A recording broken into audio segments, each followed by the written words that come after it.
Hello, I'm Daniel Eichhorst. I'm Ben Sheeran's colleague. He's my boss, really. But we're here at Tokyo University. Now, Ben has talked quite a bit. He talked a lot about what I was going to say. Okay, but I will actually fill in some details. I want to demonstrate to the elegance of our program. I don't know about you, but there's nothing I love more than creating a program that's elegant. Okay, and we've worked really hard here at Tokyo Daikaku. And actually, this book, which I hope many of you have picked up, this is actually a demonstration of how important this is to Tokyo University. They recognize the merit enough to publish this. Okay, and for us, that's very encouraging. It tells us that we've accomplished something positive. Now, about these questions, I'm going to go through them in a systematic manner because I created these questions. Okay, where is ER placed in your curriculum? We have, on this campus that you're here today, college campus, this is where the first and second year students take most of their classes.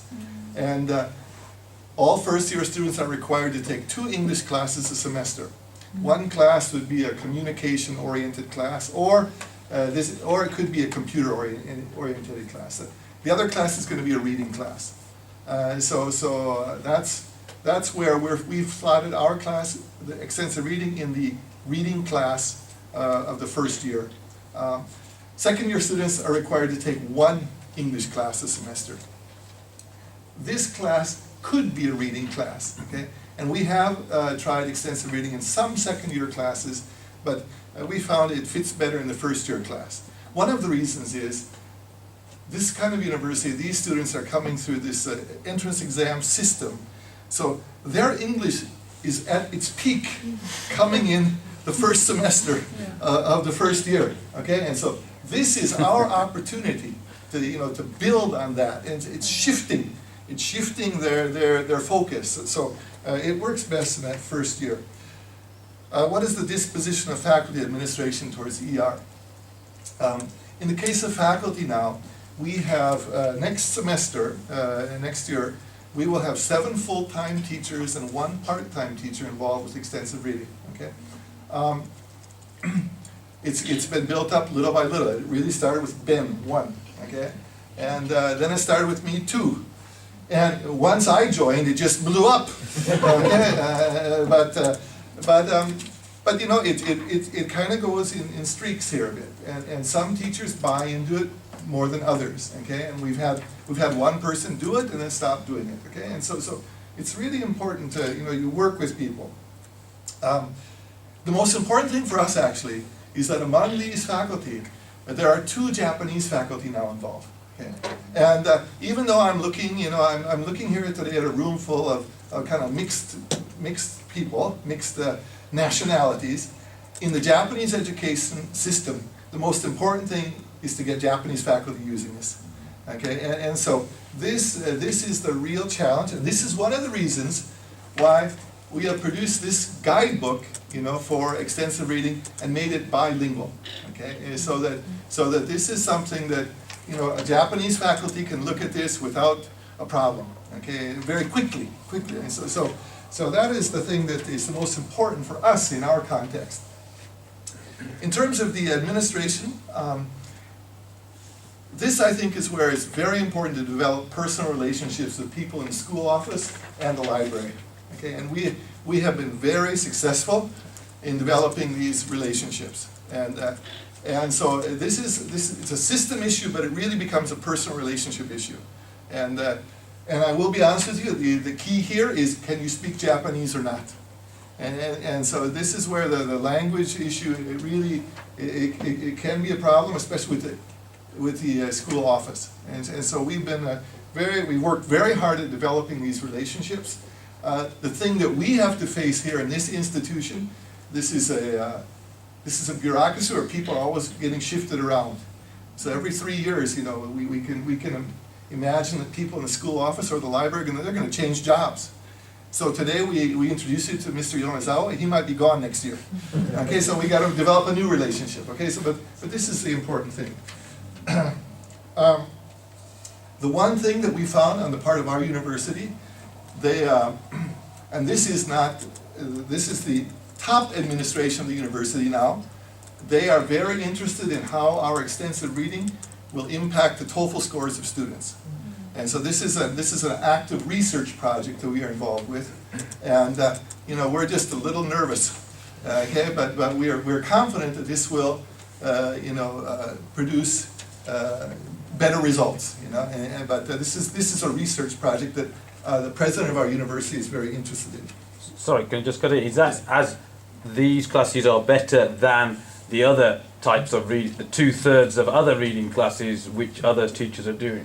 Okay, I don't want to say they're better, but I want to say... Is it going to be compared with those, or are they just purely focused on the you're going to simply have a reading? comparison of the TOEFL score results of students who took extensive reading versus those who didn't take extensive reading, okay? There's not going to be a judgment here quite, you know, better or worse, okay? But I mean, it is, yeah, that's the comparison. Because they might all be completely ineffective, actually. That's I don't wish to be a pessimist. Yeah, no, that's exactly it. But this is, actually, this is the kind of data that we will have available here. Okay, thank you. Now, how many students are we talking about here? And that's something that Ben has alluded to a little bit. In the first year of Tokyo University, there's about 2,500 students. So each grade, roughly this number. Last year, we had about 700 students involved with extensive reading. And this next year, we'll have 800 students involved with extensive reading. And so it's this is a significant number of students we have here doing this. And so when we come to the sample size for this test, it's a very significant sample size to evaluate. So we'll see there. What are the goals of the program? Now, I think Ben has actually covered this sufficiently. Okay, but it's really to develop this reading habit. And what I'll just read something here. Okay, these are the essays that Ben was talking about that we get at the end of the semester. Okay, and I, you know, this isn't a scientific sample. Through this class, I feel I developed my skill for reading. Though this class ends, I will continue to read. Thank you very much. That made me happy. Okay.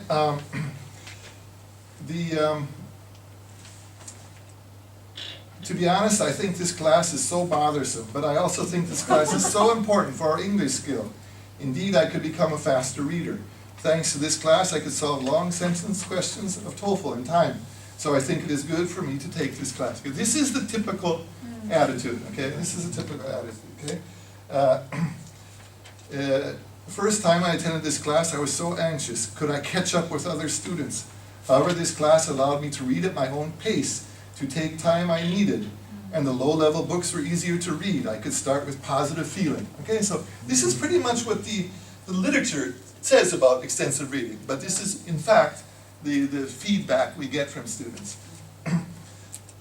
Now, how do you measure student achievement? Is there any follow-up after a student completes the program? Now Ben already talked about the lack of follow-up, okay? But how do you measure student achievement? We do with word counts, okay? But this again is something in our little guidebook here. Every class I see students looking at this page, okay? Because this clearly identifies the number of words which which will result in what grade, okay? And there's two numbers here I want you to think about here. Is that one is this total word count for a semester, okay? Total word count for a semester. This is one important number, total word count. What do you do when the last 2 weeks students submit 100,000 words a week? Okay, so this is one number, total. To avoid the problem of a student completing the requirements for the highest grade in 4 weeks of absurdly high word counts, we also give a weekly score. Okay, a weekly score. Okay, and so up to 25,000 words a week, we have a gradated scale. Okay, and once you hit 25,000 words a week, for that week your score is a maximum of 5. And so every week students are getting a weekly score average. Okay, and so what's very interesting, especially here at the end of the semester, and this is in the top of my mind, I absolutely had this. I had one student submit a wonderfully high word count this last week with the expectation his grade was going to go up 1 rank just like that. And I input it, and it was this beautiful, beautiful high word count, and I said to him, well, I'm sorry here, but we have your weekly word count still too low. Okay, so I'm sorry. Okay, so you know, you work this through. This is in the book actually. This kind of approach, but this is how we grade, we measure student achievement, and we make it absolutely clear to a student. And this is why I have this little blue marker here. What should a student do to get a AA grade in Tokyo University? That's the top grade. And because we are realists, what is the minimum required to get credit with a C grade? Okay, and we think if the students know exactly what it takes to pass and knows what it takes to get that top grade, they can figure out what to do to get in the middle. Okay, and so we make it very clear what they needed, to do. What system do you have to set up, to order and manage books? Now, my system is called Ask Ben Sheeran to take care of it. Okay, and now that's a weak point of the system, all right? So right now, if Ben were to this, now that's from my point of view. Okay? And so that's something that you know, we have worked very closely together. But that's part of the system I'm really not interested in, and but I think that it'd be better if we could, you know, get that more systematic, right? Ideally, you'd like to say the library, okay, order this set or that set, okay, but we don't have a real good system about the book ordering, okay. How many books do you have and at what levels? We have about 12,000 books between us and the library. And when I say us, I mean primarily between what Ben and I have in these cabinets in the classrooms and in the library. And roughly, it's about 6,000 here in the library and 6,000 with us, okay? We divide these in terms of 5 levels. For us, a beginner level is up to 300 headwords with these graded readers, okay? Then the next level is from 300 to 800 headwords. The next level is from 800 to 1500, and then from 1500 to 2400, and then from 2400 to 4500. Okay? Now these levels are based on the Extensive Reading Foundation's divisions. They have 5 major sections. Okay? And that's exactly what it is. Okay? It's beginner, elementary, intermediate, upper, intermediate, advanced. So if you go to the Extensive Reading Foundation page, you'll see that. Yeah, this is very manageable for us. It's very manageable for us. This is 5 levels. Finally, what is the future of ER at your institution? Now, I'm very excited that the university is committed to this kind of book. They've committed a huge amount of money for us to buy books. But that said, even with as many faculty involved with this program, this is not an entrenched program at this university.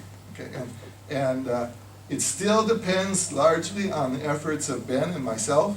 Okay, I think that give it 5 more years like this, I think you'll see enough repetition that it will become entrenched potentially. Okay, but I think it has a positive future, but it's still a bit uncertain.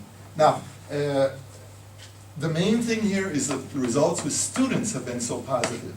Okay, and that even as our university is going through some reorganizations, especially in terms of the English faculty, we have seen how we have had quite a positive impact on the viewpoint of the university's English education in terms of thinking that this extensive reading has potential. So yeah, I think it has a positive future, but still it's dependent on us, and so that makes it a little shaky. All right. If that's, I hope, was elegant, you know, but it's a wonderful thing. Thank you.